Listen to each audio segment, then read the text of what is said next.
Welcome back to another episode of my podcast. On this podcast, I'm joined by Samuel and he discusses struggles of being a photographer, pricing, and also having to deal with culture shocks as an Asian living in Canada. I feel like I've been called whitewashed before. When they see me, they're like, "Oh, you don't act like the other black people," and I'm like, "What is that supposed to mean?" I love stories. I love storytelling. Any form of storytelling just speaks to me. I really like when you capture something, capture this moment, and then it speaks for itself without even moving. Okay, so this is my next question. What are some of the culture shocks that you've had? Culture shocks. Yeah. Would you say you've had culture shocks since No, you've been here? I feel like I've been called whitewashed before. Really? Yeah. Why? Because I'm very not Canadian, but I'm very Canadian. I grew up in the suburbs. Oh, okay. So I have many friends that are white. So Oh, okay. So your accent is you don't have the black sense. Is that it? Is there even a black sense here in? I would say yes. The black accent would be like Orleans kind of talk okay. or downtown talk. Oh. But black accent will mostly be like Toronto, I think. Oh, so that's like a culture shock for you because you're like really? Yeah, because I think most people when they see me, they're like, "Oh, you don't act like the other black people," and I'm like, "What is that supposed to mean?" Yeah, it's like they're putting you in a box, kind of like, "Oh, this is how you should be and behave." It's like when people think you speak French. Yeah, they put you in that box. Yeah, you should give people a chance. Get to know them instead of just boxing them. Exactly. So the culture shock would be mostly the things that our culture Haitians we do would kind of resemble all the other cultures in South America or Central America too. Okay. The lower you go from North America, our culture is pretty much the same over there. So I grew up with having those candy boxes. Okay. And then there's the needles. We had that too. Exactly. We had that too. You put the sew in the threads and the needle in them, and then you think it's cookies. You open it and you're like, "Oh no, exactly." No candy here. I remember I was in one of my friend's house. They brought that box. They were like, "Oh, do you want to eat?" I was like, "There's nothing in there." Oh. And he opened it, cookies. I was like, "What?" So yeah, that's very interesting. That's very, very interesting. I feel like our cultures are similar. Yeah. If you look at some things when you go back, we talk about history, Nigerians, the same thing, the whole candy thing that happened, the candles too, where you light up the candle and then I know you guys have good electricity here, but back home you used to use that to read. And then our parents used to say when I was your age, I was born in the midnight candle. Did you really burn candles? Then you look like, oh, you're not reading enough. I read till the candle was done. Wow. Bad crazy. Yeah, it's interesting. Culture is very beautiful, exactly. And then just seeing different cultures and how unique each of them. It's really interesting to me. So let's talk about your career, right? Because now, you work in the animation industry. Yeah. And also you also have your creative side. You're a photographer and you do it very beautifully well. And you work for a media company as well, In Focus Production. Shout out. Shout out In Focus. But I just want to understand how that was, the job market. Would you say it's difficult? Because I know it's a different perspective from someone that grew up here. Would you say it was still difficult for you to navigate the job space, even as a Canadian? Yeah, it is difficult to navigate it as a Canadian. It mostly when you're dealing with the arts, it's hard. The saying that you're a starving artist is true. We are all starving artists. Yeah. Because they don't pay enough. They don't pay enough, but also it's very contract based, so sometimes you'll lose the job. Even if you were there for 16 years, you might just get fired just like that. Even the animation industry, my sister is an animator. It's not unionized. Things can get you're gone. You started 1 month. If they don't like you, they don't like how you work, out. So it's very hard. Crazy. It's intense and very competitive.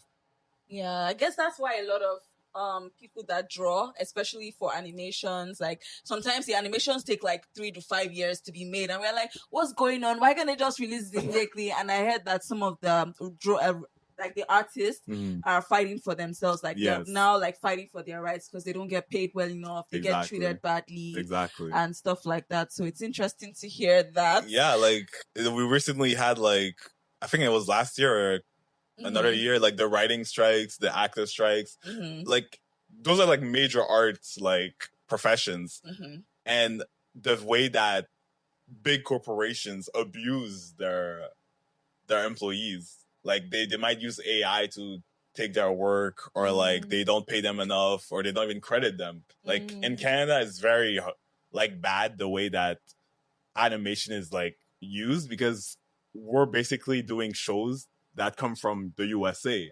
and over there they're unionized, but over here Yeah, we're they're not. not. We're And they not. get paid higher there too. Exactly. So like we're doing their work for them.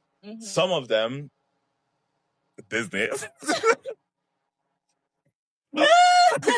does not give credit to Like people. imagine big companies. Big You're companies. just using people, like you can afford to give them credit. Exactly. Like I have some coworkers that they worked on a project for like 1-2 years, or like even more, no credits. What? The company that they work for was shout out, but not their name. This is cute to start your own business, guys. Exactly. But shout out to Apple TV. I got my credit. If I work for Disney, but Apple TV, they got us. Even Netflix. Shout out to Netflix. Shout out to Netflix. Yeah, like Netflix. No, those guys. I think those are some of the guys that really like, they credit people well, and then they pay well, and they appreciate well. So like, exactly. Shout out to the guys. The guys are doing what they're supposed to do. So let's talk about like photography, right? Like, how did your love for photography start? My love for photography started like, it was since like 8 or 6 years old. It was mainly because I'm very like I love stories. I love storytelling. Any form of storytelling just speaks to me. And like I remember just seeing like pictures, and then my mind would go like, what's the deeper meaning of this picture? Like what is going on? Like we see like a girl on the floor and she has a cup in her hands. Is she homeless? Did she go through a breakup? The interpretation. Exactly, the interpretation of it. So like I really like when you capture this moment, and then it speaks for itself without even moving. Yeah. The photo can just speak to itself. It's very beautiful. Even like I also like love photography because like of the way like you could capture like nature and just the beauty of it, of how like God like created the nature. Yeah. And then you just see it, and it's just like, it's so captivating. Like you could just stare at it for so long and get so many different meanings out of it. Yeah. So like that's one thing that really like calls for me for photography. And it goes hand in hand with like videography and all of that. But like the fact that something is just, it's frozen in time. More of a photography Yeah, guy, for sure. It's frozen in time. I'm like, yeah. And it just speaks for itself. That's very beautiful. I think it's same with me for videography. Like I just from time, I've always been like an imaginative kid. So like even before content creation started, I was already a content creator in the house, because I wear my mom's shoes, her wigs, wear her clothes, and then like I will act like the host of something. I'll be like, guys, welcome to my show. So today I'm gonna catwalk for you. And then like I would draw all these girls, and like I would always drawing girls like I'll take an empty book and I'll just be drawing things. Like, so I've always been in that art space. Like, and then when I grew older and I realized that okay, this is a thing. I'm like, why not just utilize what's been in you, and then just having that imagination in my head to like think, oh, how can we bring this thing that's in your head to life, and to actually see the process of bringing that is actually amazing. Exactly. Yeah, it's like. Oh, sorry, but like to also like add on to that. Like I was taking pictures just for like, because people keep asking me, can you take a picture of me? Can you take a picture of me? They saw it in you. And then exactly, they saw it. They were like, oh, you take good pictures. And I was like, I guess. Yeah. And then it kept going and going. And then like, even like, people are supporting me to like, oh, take more pictures. I take more pictures. And like, I was like, oh, maybe the thing that I liked observing, I can actually do myself. So like, I was like, I love like looking through like photo albums, looking through like even in art galleries, just looking through like pictures. And I was like, if people can say that I take good pictures, I can capture the stories as well, the moments, the beautiful storytelling. And there's so much work that goes into like being a creative, like the process of it. Like many people just think, oh, you're just taking pictures. Exactly. Come on, send me photo. No. You have to white balance, ISO. There's a lot. The process of this right now you're seeing, you don't even know. Like lighting is important, guys. Yes, like lighting, everything. Like so, it's just beautiful to see. Like, and it's nice to see that people are now beginning to appreciate it more, because I feel like people didn't before. Mm-hmm. Like they also see it like, oh, photographer, come here, come and take me pictures. But now they see like, oh, there's a lot of work going into it, and people are capturing behind the scenes process more, and and showing how they're doing it. Yeah, exactly. That's good. So there's also the part of balancing what's your passion with like earning a living. And so it's like, where do you start to think of earning? Because if you are really passionate about something, maybe to some people they feel like you don't really need to introduce money to it. But when you're starting to have that thought of introducing earning money from it, how do you go about like presenting yourself in that way where you could earn from this? So like as you were saying, like I used to just do it as a hobby, just like doing pictures like that. But then like to introduce the factor of earning, I recently did a photo branding shoot, and it was very much like I was like, I'm a starving artist. I need money. We broke out here. I was like, starving at me. We're starving. We need to eat. Yes, we need to feed the family. Exactly. Like Focus will say. We need to feed them. We need to eat. But like, so basically, mostly people come to me first, and then they say, "Oh, I heard from this and that you can take pictures and all that," and I'm like, "Okay," but then also like, I don't want my time to be abused. Yeah.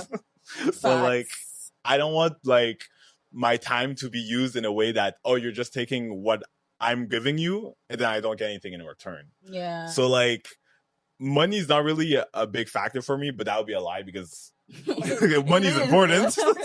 Especially when you've earned, like you've learned the skill. Exactly. Like, yeah. What are you talking about? Like, give me the money.